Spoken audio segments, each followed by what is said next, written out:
printemps, l'art se met au vert dans de nombreux sites avec des expositions en pleine nature. Près de Rennes, le parc Armilin à Châteaubourg accueille à partir de dimanche la 20e édition de l'événement Jardin des Arts. Non loin de là, le parc du Château des Pairs à Piré-Chancé accueille toute l'année des sculptures monumentales qui rencontrent un large succès. Avec le retour des beaux jours, il est souvent plus tentant de s'offrir une balade en plein air plutôt que de s'enfermer dans un musée. Mais depuis quelques années, l'art se met au vert dans de nombreux sites, permettant de profiter à la fois des joies de la nature tout en contemplant des œuvres. Près de Rennes, deux parcs privés se transforment ainsi chaque année en musées à ciel ouvert et accueillent des sculptures et installations monumentales. À Châteaubourg, à l'est de Rennes, le parc d'Armilin et ses 5 hectares de verdure offre un formidable terrain de jeu aux artistes.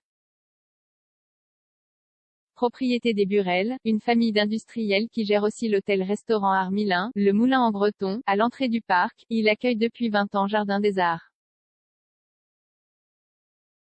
Un événement qui se veut une vitrine de l'art d'aujourd'hui, selon Gisèle Burel, présidente de l'association Les Entrepreneurs Mécènes, et a permis de présenter depuis sa création le travail de 130 artistes et plus de 300 œuvres à un public connaisseur ou néophyte.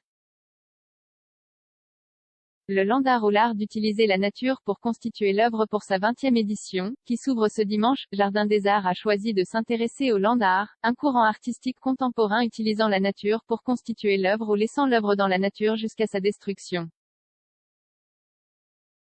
Artiste reconnu de ce mouvement, le Britannique Chris Drury a ainsi utilisé des pierres et des morceaux de bois trouvés dans le parc pour concevoir son œuvre The Energy of a Stone Row empreinte de mysticisme.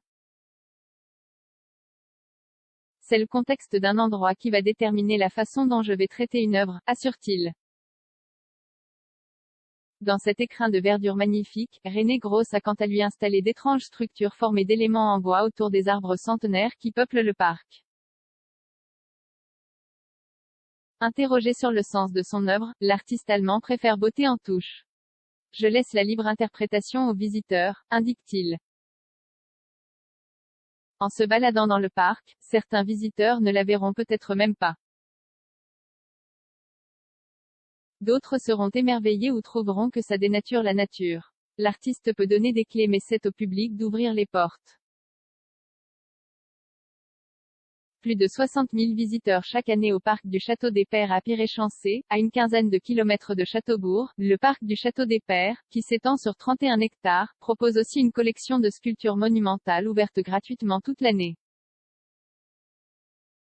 Fondateur du groupe de BTP éponyme et propriétaire des lieux, Jean-Paul Legendre a voulu partager sa passion de la sculpture et de l'art contemporain dans ce lieu en créant ce lieu ouvert à tous. Et le succès est au rendez-vous puisque le parc voit défiler chaque année plus de 60 000 visiteurs, en faisant le 4e espace naturel le plus fréquenté en Ille-et-Vilaine. Comme quoi la nature et la culture peuvent aller de pair.